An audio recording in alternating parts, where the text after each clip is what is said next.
తెలుగుదేశం కుటుంబ సభ్యులందరికీ నా నమస్కారాలు, అభినందనలు, శుభాభినందనలు.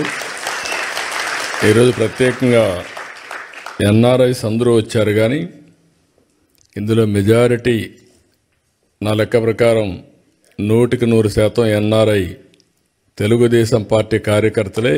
ఆ బ్యాక్గ్రౌండ్ వాళ్ళు ఎక్కువ వచ్చారు. వాళ్ళందరికీ కూడా అభినందనలు. ఇప్పుడే ముగ్గురి స్పీచెస్ విన్నారు మీరు. నేను అందుకనే ఎనర్జెటిక్గా ఉండాలంటే యంగ్స్టర్స్ రావాలని మొట్టమొదటిసారిగా రాజకీయాల్లో పెద్ద ఎత్తున మార్పులు తీసుకొచ్చాను. దానికి నిదర్శనం స్టేజ్ పై నుండే వీళ్ళు ముగ్గురు ఒక ఎగ్జాంపుల్ అని చెప్పి కూడా నేను మీకు తెలియజేస్తున్నా. ఒక చిన్న వయసు, అవకాశాలు ఇస్తే అందిపుచ్చుకునే స్ఫూర్తి. ఇక్కడ మీరందరినీ చూసినప్పుడు ఉదయం నుంచి మాట్లాడుతున్నా, ఎవరెవరు ఎక్కడెక్కడ నుంచి వచ్చారని. దగ్గర 12 దేశాలు ఇచ్చారు, ఇంకా ఎక్కువ ఉంటాయి, కానీ ఇక్కడ ఉండేవాళ్ళు 12 దేశాలు ఉన్నారు. ఆంధ్రప్రదేశ్లో జిల్లాల మరిగా మీరు ఈ దేశాల్లో ఉన్నారు. యూకే నుంచి వచ్చారు. చేలు పైకెత్తండి. యూకే వాళ్ళందరూ చేలు పైకెత్తండి. Okay, very good. స్విట్జర్లాండ్, ఎక్కడైతే ఉన్నాం ఇక్కడే. ఒకప్పుడు నేను ఎయిర్పోర్ట్కి వస్తే ఎవరు కనపడేవాళ్ళు కాదు, ఒక్కరు కూడా ఉండేవాళ్ళు కాదు. కాదమ్మా, బిగినింగ్లో మీరు ఎవరు లేరు, 95లో ఎవరు లేరు ఇక్కడ. తర్వాత వచ్చారు మీరంతా. అప్పట్లో ఇక్కడ ఎవరూ లేరు. యూరోప్లో అసలు తెలుగు వాళ్ళే ఉండేవాళ్ళు కాదు, ఇండియన్స్ కూడా లేరు. అప్పట్లో యూరోప్ కూడా ఇండియన్స్ని అలో చేసేవాళ్ళు కూడా కాదు, కన్జర్వేటివ్గా ఉండేవాళ్ళు. ఇప్పుడిప్పుడు లిబరలైజ్ అయ్యారు. అందుకే అందరూ మన వాళ్ళు చాలా తెలివైన వాళ్ళు. ఎక్కడ అవకాశాలు ఉంటే అక్కడికి వెళ్ళిపోతారు. అప్పుడు నేరుగా అమెరికాకి వెళ్ళిపోయారు. ఇప్పుడు అమెరికా నుంచి చూస్తే, ఇప్పుడే ఒక మిత్రుడు మాట్లాడాడు, చాలా బాగా చెప్పాడు. బోలెడన్ని అవకాశాలు ఉన్నాయి యూరోప్లో. ఇది ప్రారంభం మాత్రం. మీరు ఊహించనటువంటి అవకాశాలు ఇండియన్స్కి ప్రపంచం మొత్తం వస్తాయి. ప్రత్యేకంగా తెలుగు వాళ్ళు అందరిలో అగ్రస్థానంలో ఉంటారు, దానికి అనుమానమే లేదు మీకు. అయితే అప్పుడప్పుడు నేను మాట్లాడినప్పుడు అనిపిస్తుంది మీకు, ఈయన ఇట్లే మాట్లాడతాడులే, మనం చేసేది ఏముంది, వచ్చాం, విన్నాం, వెళ్ళిపోయి పడుకుందాం అనుకుంటారు. అది కాదు. ఒక పట్టుదలతో మీరు చేయగలిగితే, ఈరోజు నేను ఇదైనా ఒకసారి మాట్లాడతాను. జర్మనీ నుంచి వచ్చారు. చేలిపోతాను. జర్మనీ ఒకప్పుడు మోస్ట్ అడ్వాన్స్డ్ కంట్రీ, ఇప్పుడు కూడా, రేపు కూడా టెక్నాలజీలో. కానీ యూరోప్ మొత్తం ఏజింగ్ ప్రాబ్లంతో మీకు ఎక్కువ అవకాశాలు వచ్చే పరిస్థితికి వచ్చాయి. ఇటలీ, చేలిపేగతని ఇటలీ నుంచి ఎవరు వచ్చారు? కొంతమంది వచ్చారు.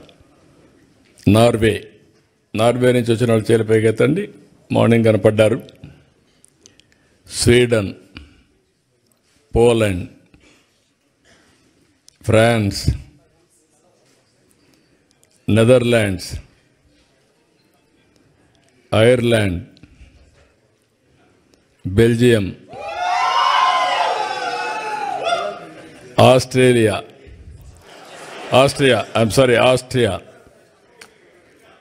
నువ్వు ఉన్నావు, లేకపోతే చాలా కొరతగా ఉంటుంది. నేను అదే అన్నాను. ఇప్పుడు ప్రపంచంలో ఎన్ని దేశాలు ఉన్నాయో అన్ని దేశాల్లో తెలుగు ఫుట్ ప్రింట్ ఉండాలి. అన్ని దేశాల్లో తెలుగు వాళ్ళు ఉంటారు, ఇండియన్స్ ఉంటారు. అది సాధ్యం.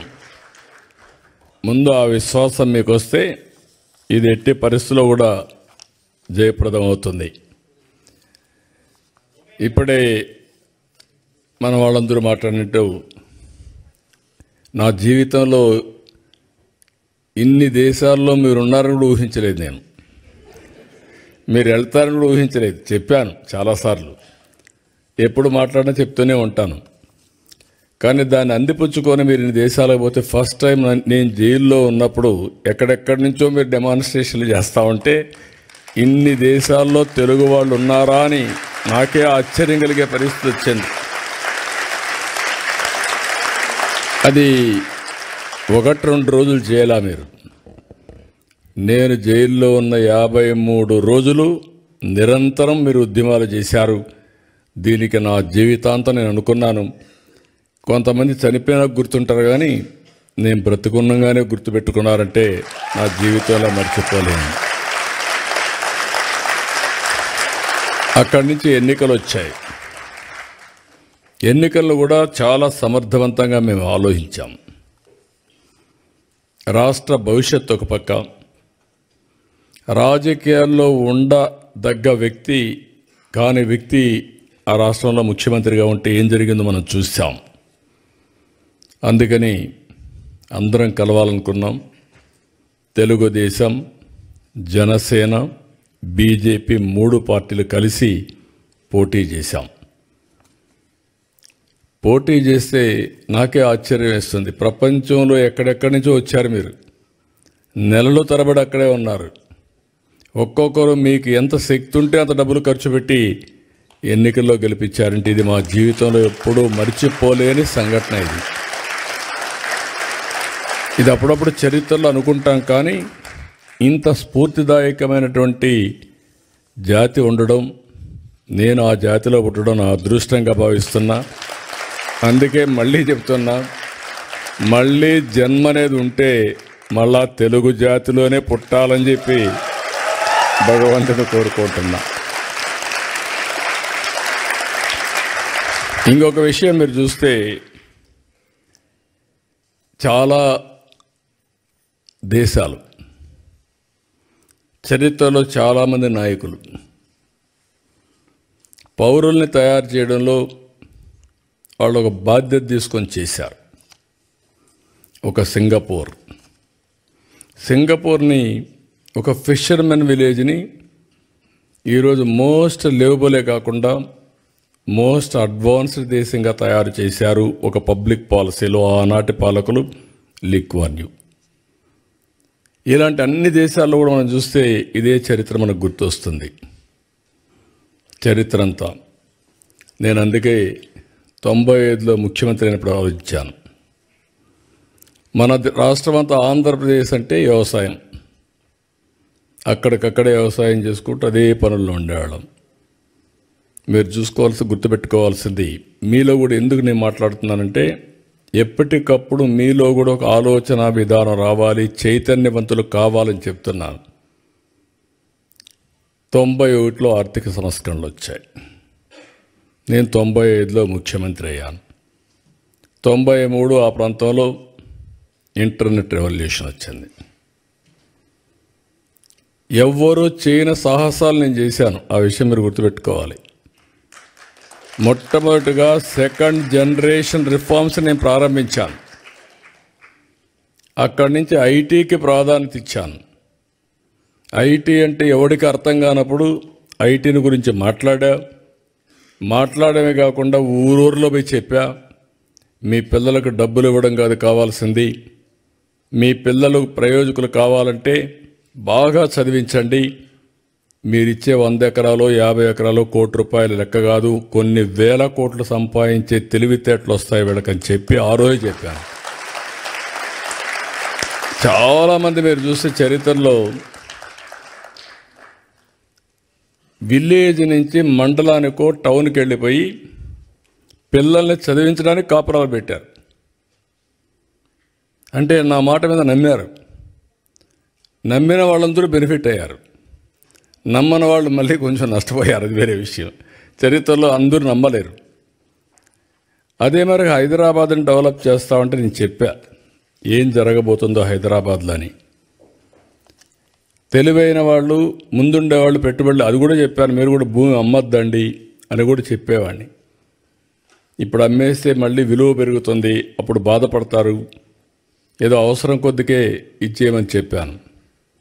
ఈరోజు హైదరాబాద్ వల్ల తెలంగాణ రాష్ట్రానికి దేశంలో నెంబర్ 1 పర్ క్యాపిటా ఇన్కమ్ వచ్చిందంటే ఆ రోజు నేను వేసిన ఫౌండేషనే దానికి కారణం. నేను ఎవ్రీడే మీకు చెప్పేవాడిని. ఫస్ట్ డేస్లో బిగినింగ్లో మీరంతా కూడా ఉద్యోగాలు చేస్తూ ఉంటే అప్పుడంతా కూడా పెద్ద ఉద్యోగాలు లేవు, మీరు గుర్తుపెట్టుకోవాలి. అప్పుడంతా కూడా జాబ్ వర్క్.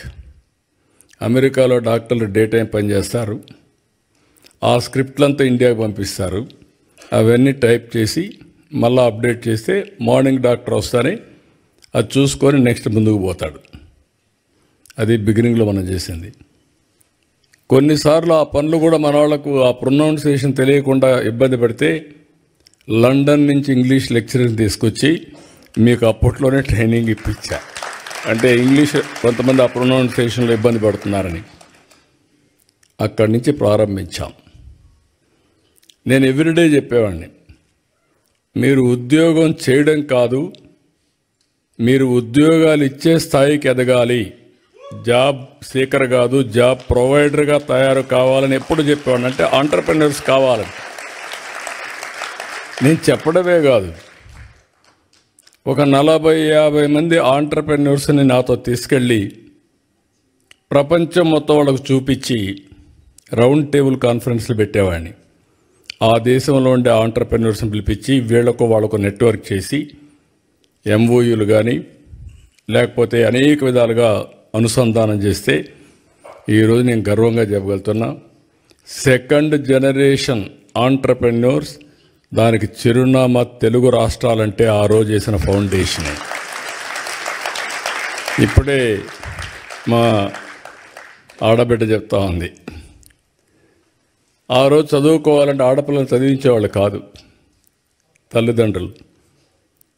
నేను ఎవ్రీడే సవాలుగా తీసుకొని చెప్పేవాడిని, మగపిల్లవాడైనా ఆడపిల్లైనా బాగా చదివించండి, మీకు ఇది ఒక పెద్ద ఆస్తి, వివక్షత చూపించద్దని ఎవ్రీడే చెప్పేవాడిని.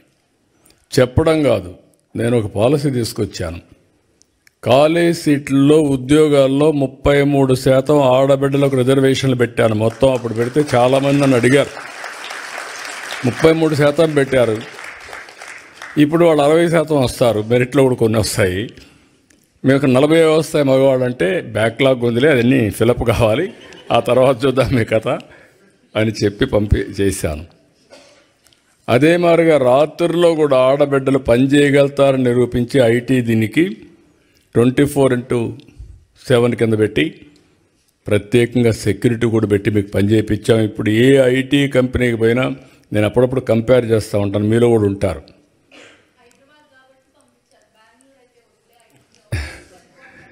అదేమ్మా, ఇప్పుడు మీరు చూస్తే అప్పుడప్పుడు నేను అడుగుతూ ఉంటాను, భర్త భార్య ఇద్దరు ఐటీ ప్రొఫెషనల్స్ ఉంటారు, ఎవరికి ఆదాయం ఎక్కువ వస్తుందంటే ఏమంటారు, మగవాళ్ళు ఏమంటారు, గెస్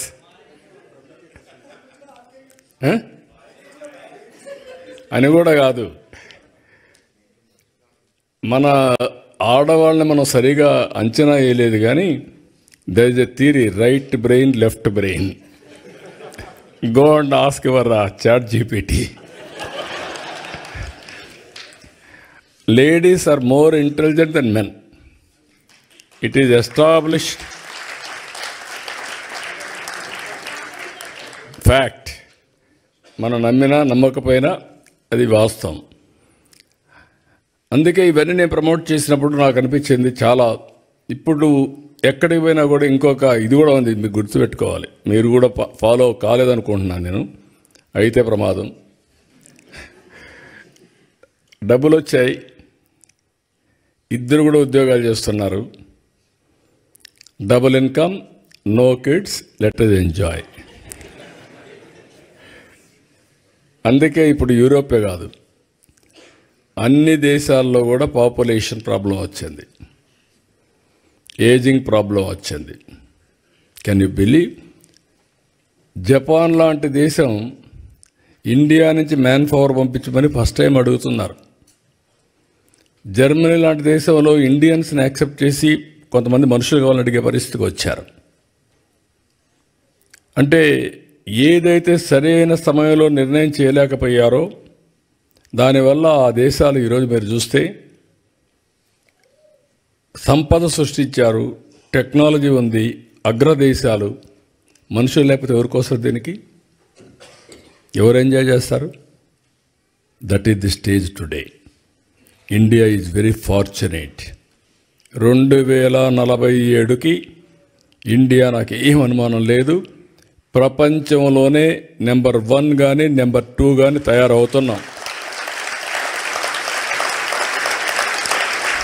ఒకప్పుడు నేను ఎక్కడికి పోయినా జూయిష్ అని చెప్పేవాడిని. జూయిష్ ఉన్నారు, ఈ ఊర్లో ఒకరు ఉంటారు, లేకపోతే 2 ఉంటారు, ఊరంతా వాళ్ళే కంట్రోల్ చేస్తూ ఉంటారు. దానికి కారణం రాజకీయ విరాళాలు ఇస్తారు, లేకుంటే చారిటీ చేస్తారు, అందువల్ల వాళ్ళకి మంచి పేరుంది. మీరు ఎప్పుడైనా ఒక రోజున వాళ్ళని క్రాస్ చేయాలని చెప్పేవాడిని. ఇప్పుడు ఐఎమ్ ప్రౌడ్ టు సే ప్రపంచం మొత్తం పర్ క్యాపిటల్ ఇన్కంలో జూయిష్ కంటే ఎక్కువ ఇండియన్స్కి వస్తూ ఉంది. అందులో తెలుగు వాళ్ళు అగ్రస్థానంలో ఉన్నారు.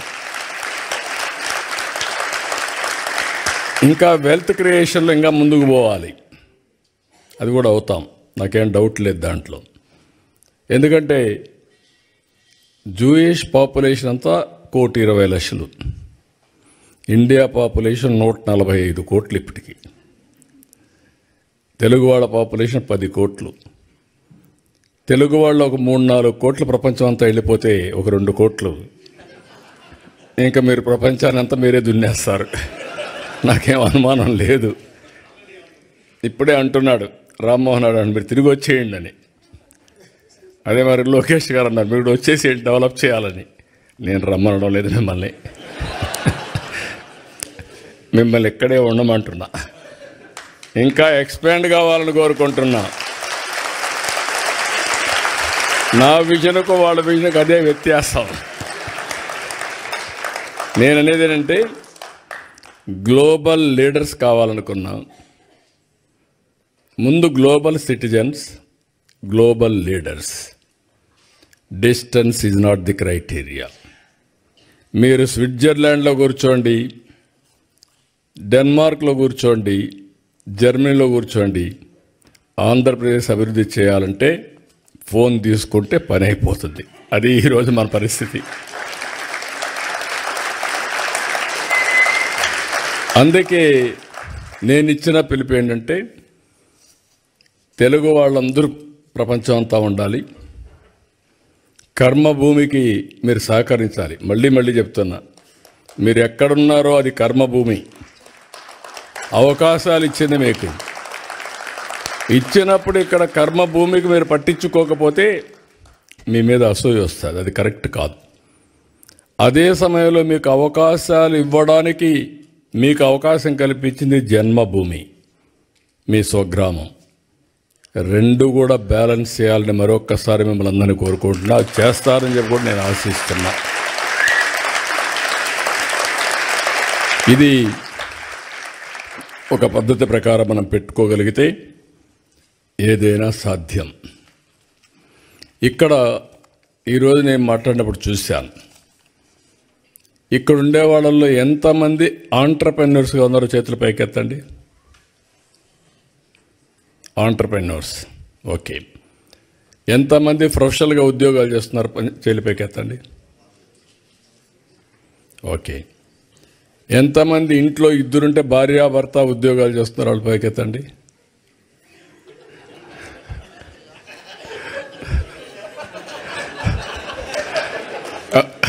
వాస్తవమే, భార్యాభర్త 2 ఉద్యోగాలు చేస్తున్నారు. నేను లోకేష్ గారు చెప్పినట్టు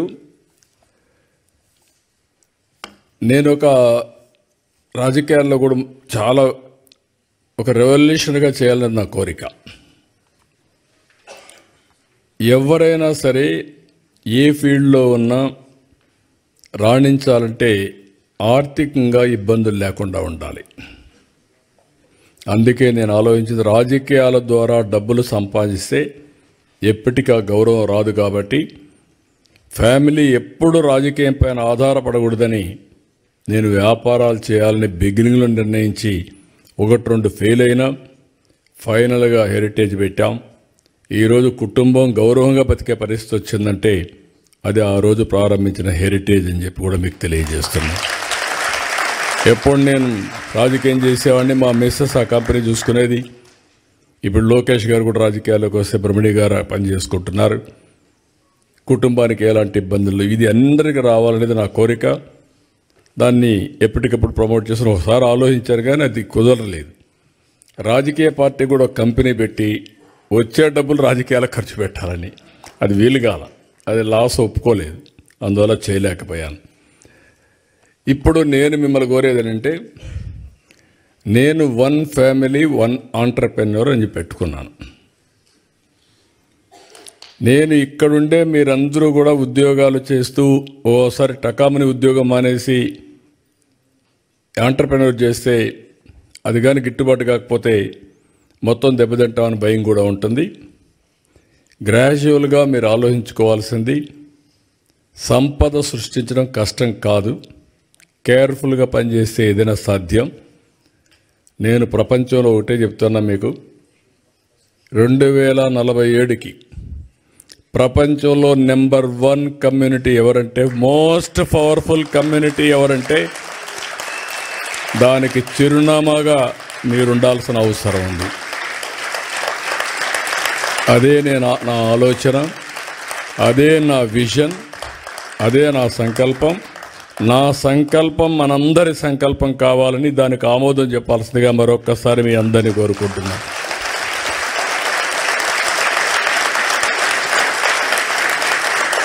ఒక వ్యవసాయం చేసే కుటుంబం నుంచి వచ్చాం. ఏమీ లేకుండా కూలి చేసుకునే కుటుంబాల నుంచి వచ్చాం. ఈరోజు ప్రపంచం ఎక్కడ పోయినా అక్కడ రాణించే పరిస్థితికి వచ్చాం.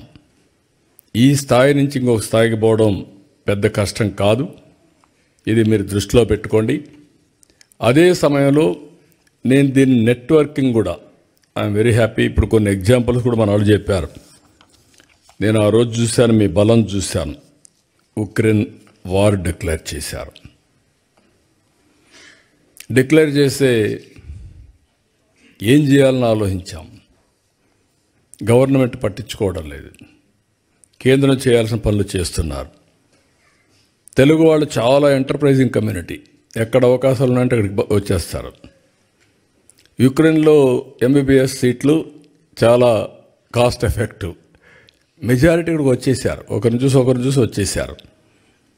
ఆ రోజు చూస్తే చాలా భయంకరమైన సిచ్యువేషన్. అప్పుడు నేను పిలిపించారు, రవి ఇక్కడ, NRT రవి ఇక్కడే ఉన్నాడు. ఆయన్ని పిలిపించి అందరితో మాట్లాడి మా దగ్గరుండే నెంబర్లన్నీ తీసుకొని ఒక మెసేజ్ ఇచ్చాం. టోటల్ యూరోప్లో ఉండే వాళ్ళందరూ వచ్చి సొంత డబ్బులు ఖర్చు పెట్టుకొని మన వాళ్ళందరినీ తిరిగి ఇండియాకు పంపించే వరకు పనిచేశారంటే అది తెలుగు జాతి స్ఫూర్తి, మీ కమిట్మెంట్. అది నేను ఒక పైలట్ ఒక మాట చెప్తే బ్రహ్మాండంగా చేశారు.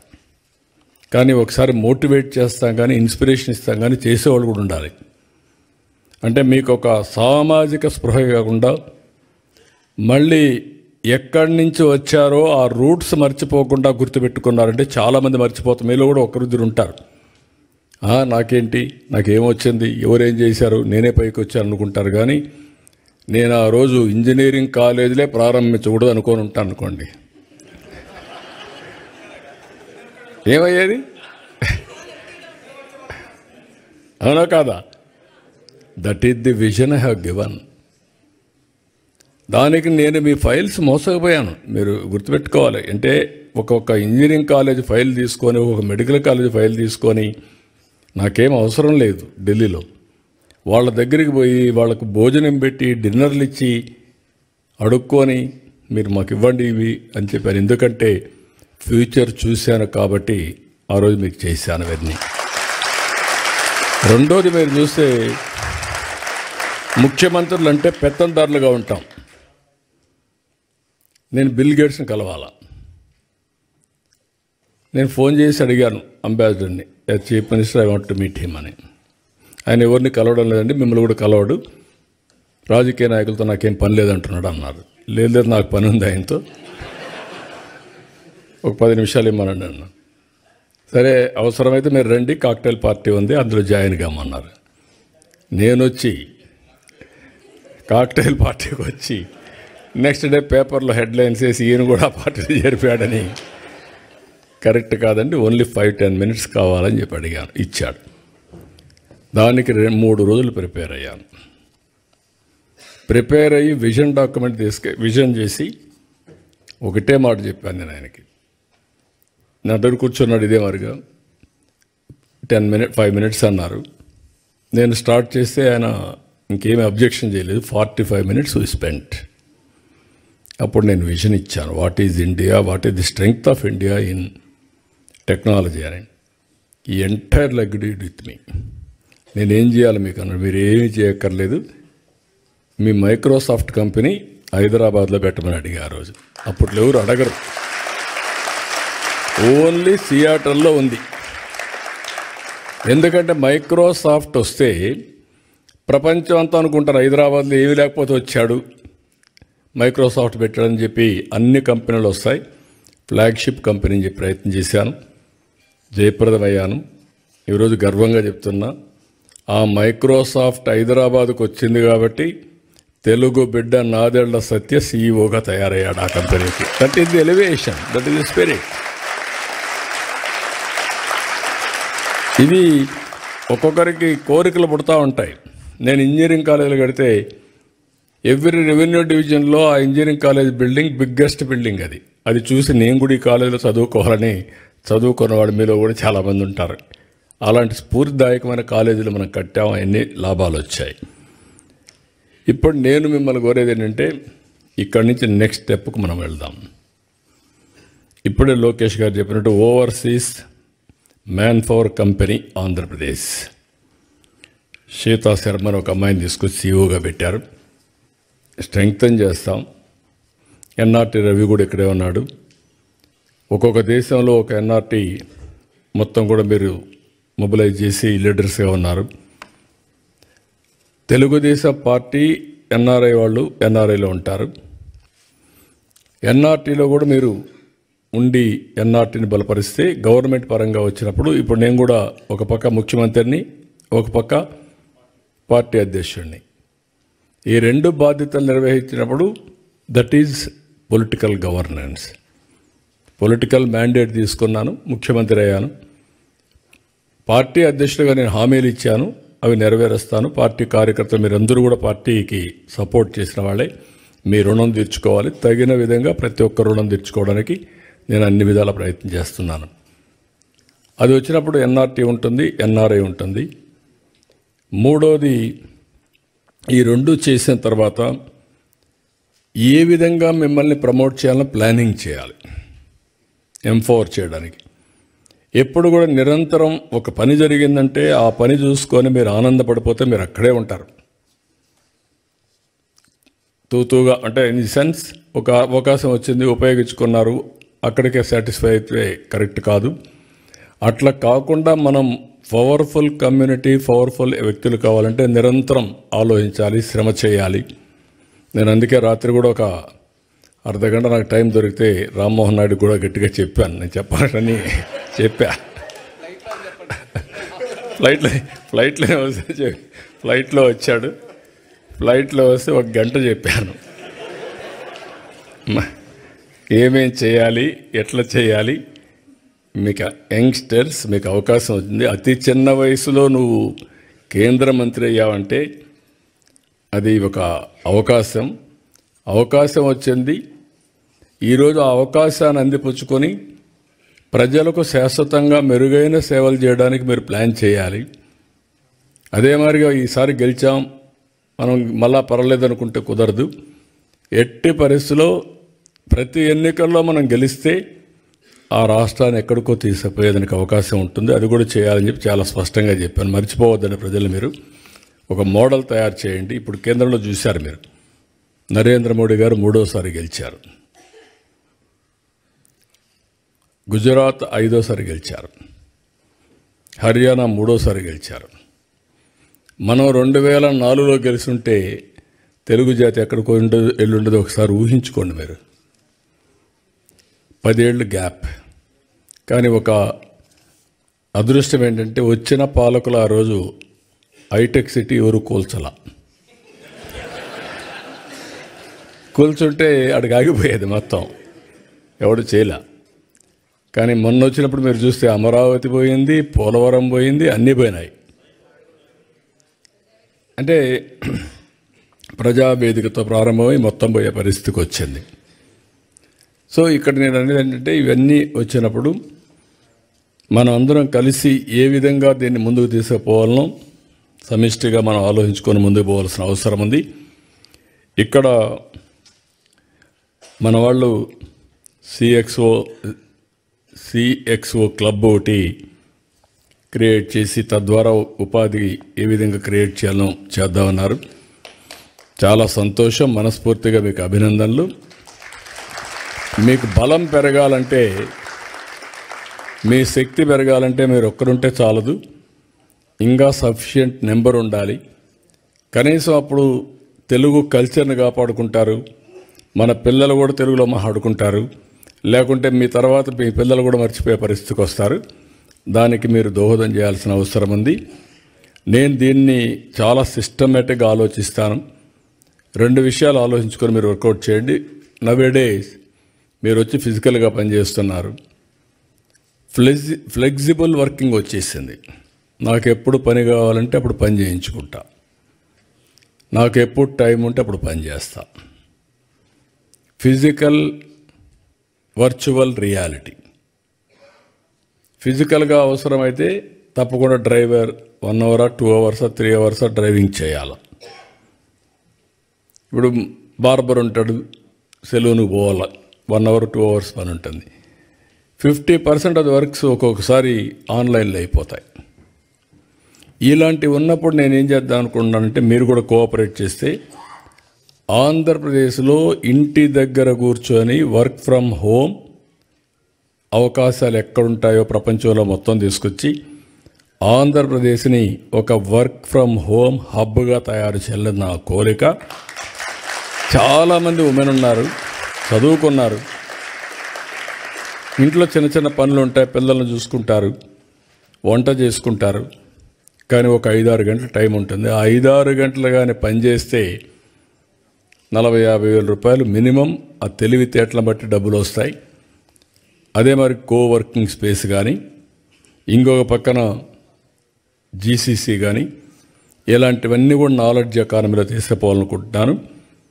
ఇన్వెస్ట్మెంట్ ఒక పక్కన, ఇంకొక పక్కన మీరు అందరూ కానీ ఎక్కడికక్కడ వర్కౌట్ చేస్తే ఇక్కడ కంపెనీస్కి అవసరమైతే మ్యాన్ పవర్ని ఫిజికల్గా కానీ వర్చువల్గా కానీ రిక్రూట్ చేసి మనం ముందుకు పోయే పరిస్థితి వస్తుంది. ఈ విషయం కూడా మీరు గుర్తుపెట్టుకోవాలి. రెండోది, అందరూ కూడా ప్రతి ఒక్క ఇంటికి ఒకరు లేకుంటే ఇంట్లో ఉండాలందరూ ఆర్టిఫిషియల్ ఇంటెలిజెన్స్ అడాప్ట్ చేసుకోవాలి. ఒకప్పుడు ఐటీ మాట్లాడాను, ఇప్పుడు మీరు ఏ డెసిషన్ తీసుకోవాలన్నా ఇమ్మీడియట్గా అడగండి చాట్ జీపీటీని, క్వశ్చన్స్ అడగండి, ఇట్ విల్ ఆన్సర్. అల్టిమేట్గా మీ మైండ్ కూడా స్టిమ్యులేట్ అవుతుంది. ఇప్పుడు ఎవరైనా సరే డెసిషన్ తీసుకునే మునుపు 10 మందితో మాట్లాడిన వాళ్ళు కరెక్ట్ డెసిషన్ తీసుకుంటారు, ఎవరితో మాట్లాడకపోతే తప్పుడు డెసిషన్ తీసుకుంటారు. ఇప్పుడు ఆ పని 10 మందితో మాట్లాడలేని వాళ్ళందరూ చాట్ జీపీటీతో మాట్లాడితే లేకుంటే ఏఐతో మాట్లాడితే వస్తుంది. నేను కూడా ఆలోచిస్తున్నా, వీలైతే ఏఐ అనేది గవర్నమెంట్ ఆఫ్ ఇండియా కానీ ఆంధ్రప్రదేశ్ కానీ ఎట్లా చేయగలదని తెలియదు, వాళ్ళకి లంసమ్ డబ్బులు పే చేసేసి అది ఓపెన్ పెట్టేసి అందరూ కూడా అడాప్ట్ చేసుకోవడానికి, అక్కడి నుంచి వర్క్ చేయడానికి వీలైతే పెడదామని కూడా ఆలోచిస్తున్నానంటే ఏఐ అనేది ఆ ప్లాట్ఫామ్స్ అన్నీ అందరికీ యాజ్ ఆన్ టుడే ఓపెన్ ఉన్నాయి, కొన్ని పేమెంట్స్ ఉన్నాయి. ఆ పేమెంట్సే గవర్నమెంట్లో కట్టేస్తే వాళ్ళ ప్లాట్ఫామ్ మనకి సోర్స్ మనకిస్తే మనం డెవలప్ చేయొచ్చని చూద్దాం అనుకుంటున్నాం. ఇది కూడా మీరు గుర్తుపెట్టుకొని ఏ విధంగా చేయాలో మీరు చేయాల్సి నేను కోరుతున్నాను. ఇంకొక పక్కన ఈరోజు నేను ఒక విజన్ డాక్యుమెంట్ తయారు చేశాను. ఆ విజన్ డాక్యుమెంట్ గురించి ఎక్కువ నేను మాట్లాడిన, ఎందుకంటే మళ్ళీ టైం లేదు కాబట్టి ఫొటోస్ కూడా కావాలి మీకు. మళ్ళీ మాకు అక్కడ ఫంక్షన్ కూడా ఉంది, దానికి ఎక్కువ టైం ఇస్తున్నాం. 2047కి స్పష్టమైన గైడ్లైన్స్ ఇచ్చాను. ఒక 10 ప్రిన్సిపల్స్ పెట్టాను. జీరో పావర్టీ, అదే మరిగా ఉద్యోగాల కల్పన, అదే మరిగా population management, skill development, human resource development, ఇంకో పక్క వాటర్. అందుకే ఇప్పుడు కొత్తగా మీరు చూస్తే గోదావరి నుంచి బనకచెర్లకు నీళ్లు తీసుకుపోవాలనుకుంటున్నా. అది వస్తే పెద్ద గేమ్ చేంజర్గా అవుతుంది. అది కూడా వర్కౌట్ చేస్తున్నాం. ఇంకో పక్క వ్యవసాయం పైన ఎక్కువ శ్రద్ధ పెడుతున్నాం. గ్లోబల్ బెస్ట్ లాజిస్టిక్స్ హబ్గా తయారు చేయాలనుకుంటున్నాం. పవర్లో మీరు ఊహించని పరిణామాలు వస్తున్నాయి. ఈరోజు మీరు చూస్తే ఇంటిపైనే కరెంటు తయారు చేసుకునే పరిస్థితికి వచ్చాం. అదే మరిగా ఈరోజు విండ్ పవర్ వచ్చింది, అదే మరి పంప్డ్ ఎనర్జీ వచ్చింది, గ్రీన్ ఎనర్జీ వచ్చింది. ఇప్పుడు ఆంధ్రప్రదేశ్కి ఒక గ్రీన్ హైడ్రోజన్ హబ్గా తయారయ్యేదానికి అవకాశాలు వచ్చాయి. దీనివల్ల కొన్ని లక్షల మందికి ఉద్యోగాలు వస్తాయి. పోర్ట్లు ఉన్నాయి కాబట్టి మన దగ్గర నుంచి మనం ఎక్స్పోర్ట్ చేసే పరిస్థితి కూడా వస్తుంది. దీనికి కూడా శ్రీకారం చుట్టి మనం ముందుకు పోతున్నాం. నేను మిమ్మల్ని అందరినీ ఇంకా ఎక్కువ టైం కాకుండా పాలసీలని తీసుకొచ్చాం, అన్నీ తీసుకొచ్చాం. ఏ విధంగా మిమ్మల్ని అందరినీ విన్ విన్ సిచ్యువేషన్లో ఆంధ్రప్రదేశ్ అభివృద్ధిలో కూడా భాగస్వాములు చేయాలని నేను కూడా ఆలోచిస్తా. ఫస్ట్ మీరంతా ఎన్ఆర్టీలో మెంబర్స్గా తయారైతే ఒక డేటాబేస్ వస్తుంది. తెలుగు అసోసియేషన్స్ డిఫరెంట్గా ఉండొచ్చు, పర్వాలేదు. కానీ ఎక్కడున్నా మీరు పుట్టినటువంటి జన్మభూమి ఆంధ్రప్రదేశ్ కాబట్టి నేను ఇంకోటి కూడా చెప్తున్నాను. నేను ఆంధ్రప్రదేశ్ గురించే మాట్లాడడం లేదు, తెలుగు బిడ్డగా మాట్లాడుతున్నా. తెలుగు జాతి కోసం పనిచేస్తా. తెలుగువారు ఎక్కడున్నా ప్రపంచంలో వాళ్ళందరూ కూడా ఒకటే అని దీంతో పోతున్నాం. మన తెలుగు జాతి బాగా అభివృద్ధి అయితే దేశం కూడా అభివృద్ధి అవుతుంది. మనం అందరం కూడా ఒక్కసారి ఇది కూడా గుర్తుపెట్టుకోవాలి. ఈరోజు నరేంద్ర మోడీ గారు ఒక డిటర్మినేషన్తో పనిచేస్తున్నాడు. ఈ దేశానికి ఏదో చేయాలని తపంతో పనిచేస్తున్నాడు. వికసిత్ భారత్ ఇచ్చారు, నేను స్వర్ణ ఆంధ్రప్రదేశ్ ఇచ్చాను. వాళ్ళు వికసిత్ భారత్లో భారతదేశాన్ని నెంబర్ 1 చేయాలంటే నేను స్వర్ణ ఆంధ్రప్రదేశ్ దానికంటే అన్ని రాష్ట్రాల కంటే నెంబర్ 1 తెలుగు రాష్ట్రాలు ఉండాలి, ఆంధ్రప్రదేశ్ ఉండాలని దానికి ఒక విజన్ తయారు చేశాను. ఇప్పుడు ఇవన్నీ కూడా అమలు చేయాలంటే మీరు ఎక్కడున్నా మీరు కూడా సహకరించాలి. ప్రపంచంలో ఉండే నాలెడ్జ్ అంతా కూడా మీ దగ్గర ఉంది, మీరు గుర్తుపెట్టుకోవాలి. మీరు ఎక్స్పోజ్ అయ్యారు. ఇక్కడ రాష్ట్రంలో జరిగే డెవలప్మెంట్ మీరు చూస్తున్నారు. డిఫరెంట్ కంట్రీస్లో ఉన్నప్పుడు డిఫరెంట్ కంట్రీస్లో ఉండే బెస్ట్ ప్రాక్టీసెస్ లేకుంటే నాలెడ్జ్ మీకు అందుబాటులో ఉంది.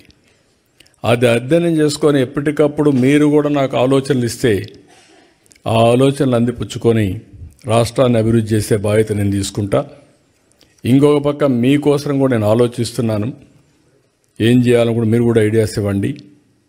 అవి కూడా మీరు ఒకసారి చూస్తే ఏదైతే వ్యాపారాలు చేయాలంటే ఎలాంటి అవకాశాలు ఉన్నాయి, మీరు మాట్లాడుకొని చేయడం ఒక ఎత్తు అయితే, ఒకవేళ అవసరమైతే ఒక కన్సల్టెంట్లు పెట్టి అవకాశాలు తీసుకొని డిబేట్ డిస్కషన్ చేసి ఒకరికి ఒకరు అందుబాటులో ఉండే విధంగా సహకరించుకునే విధంగా మనం ముందుకు పోగలిగితే అది పెద్ద స్ట్రెంగ్త్ అవుతుంది. నేను ఉక్రెయిన్ ఒక ఎగ్జాంపుల్ చెప్పాను, ఇలాంటి చాలా చేశాం. మనకందరికీ పెద్ద స్ట్రెంగ్త్ మనం కలిసి ఉంటే నోబడీ క్యాన్ డూ ఎనీథింగ్. మొన్న కూడా నేను గెలవడానికి కానీ జైల్లో ఉన్నప్పుడు అందరూ భయపడడానికి కారణం మీలో ఐకమత్యం, మీరు చూపించిన స్ఫూర్తి. ఆ విషయం నేను ఎప్పుడూ మర్చిపోలేను. నేను నా ప్రయత్నాలన్నీ చేస్తాను. ఈరోజు ఇక్కడికి వచ్చినప్పుడు కూడా ఆలోచించాను, నేను నేరుగా దావోస్కి వెళ్ళిపోవచ్చు, రాత్రి ఫ్లైట్లో నిద్ర లేదు, పోయి పడుకోవచ్చు. కానీ ఇక్కడుండే మీతో మాట్లాడాలి. మీరు ఎంతమంది ఆంట్రప్రెన్యూర్స్గా ఉన్నారు, ఎంతమంది ఉద్యోగాలు చేస్తున్నారు, నేను ఒక 10 నిమిషాలు మీతో మాట్లాడితే ఒక 10 మంది అయినా మారతారా అనే ఉద్దేశంతోనే ఈ మీటింగ్కి వచ్చాను. ఎందుకంటే ఇది రెగ్యులర్గా మనం ఇంటరాక్ట్ అవుతా ఉంటే, నేను చెప్పే ఆలోచనలు మీకు ఇస్తూ ఉంటే మీరు కూడా అవన్నీ కూడా ఆలోచించుకొని చేయగలిగితే ఆటోమేటిక్ రిజల్ట్స్ వస్తాయి. ఇంకా దీన్ని మోర్ స్ట్రక్చర్డ్గా చేద్దాం. ఆర్గనైజ్డ్గా చేద్దాం. ఆర్గనైజ్డ్గా చేసి అవసరమైతే వర్చువల్ కాన్ఫరెన్స్ తీసుకుంటాం. ఇంకొక పక్కన అవసరమైతే ఒక ఇన్స్టిట్యూట్ పెట్టాలనుకుంటున్నాం. గ్లోబల్ లీడర్స్ని ప్రమోట్ చేయడానికి ఇండియన్ లీడర్స్ని ఒక ఇన్స్టిట్యూట్ పెట్టి ఎవరైతే ఆంటర్ప్రెన్యూర్స్ కావాలనుకుంటున్నారో వాళ్ళందరినీ ప్రమోట్ చేయాలని కూడా అనుకుంటున్నాను. అది కూడా సిఐతో మిగిలిన పెద్దవాళ్ళు కూడా మాట్లాడుతున్నా. దానికి కూడా శ్రీకారం చుడదాం. ఫైనల్గా నేను ఎక్కడున్నా నా మనసు మీ మీదనే ఉంటుంది, తెలుగు జాతి మీదనే ఉంటుంది, తెలుగు వాళ్ళ కోసమే ఉంటుంది. నా ఆలోచనలన్నీ కూడా చిన్న చిన్న ఆలోచనలు ఉండవు, మెగా డ్రీమ్స్ ఉంటాయి. ఆ డ్రీమ్స్ కూడా మీ జీవితాల్లో మీరంతా కూడా ఒక ఉన్నతమైన స్థానానికి వెళ్ళే విధంగా ఆలోచిస్తూ ఉంటాను. ఇవన్నీ మీరు ఉపయోగించుకోవాల్సిందిగా మరొక్కసారి కోరుకుంటూ, మీరు చూపించే ప్రేమకి రియల్గా నా జీవితంలో ఎప్పుడూ మర్చిపోలేను. ఒక మామూలు వ్యక్తికి ఇంత అసాధారణమైన గౌరవం మీరు ఇస్తున్నారంటే నా జీవితాంతం మీకు రుణపడి ఉంటా. మీకోసం పనిచేస్తా, పనిచేయడమే కాదు మీ రుణం తీర్చుకుంటానని చెప్పి మరొక్కసారి అందరికీ తెలియజేసుకుంటూ, వండర్ఫుల్ ఎక్స్పీరియన్స్. చాలా మీరు చూపించే ఆదరణకు నాకైతే నేను ఎంత చేసినా తక్కువే అవుతుంది. కానీ మిమ్మల్ని నేను ఎప్పటికీ మరిచిపోను. ప్రత్యేకంగా నేను చూస్తున్నా ఎన్ఆర్ఐస్లో ఉండే అభిమానం చూస్తే అక్కడ ఉండే వాళ్ళకంటే ఎన్ఆర్ఐస్లో ఇంకా ఎక్కువ అభిమానం ఉంది. ఆడ 24 గంటలు పనిచేసినా, మీరు ఎప్పుడో ఒకసారి చేసినా, ఒకసారి చేసిన పనికి వచ్చిన బెనిఫిట్ వల్ల మీరంతా ఆ అభిప్రాయం వచ్చింది. దానికి మనస్ఫూర్తిగా అభినందిస్తూ మరొకసారి అందరికీ పేరు పేరున మనస్ఫూర్తిగా నమస్కారాలు, ధన్యవాదాలు. Thank you one and all.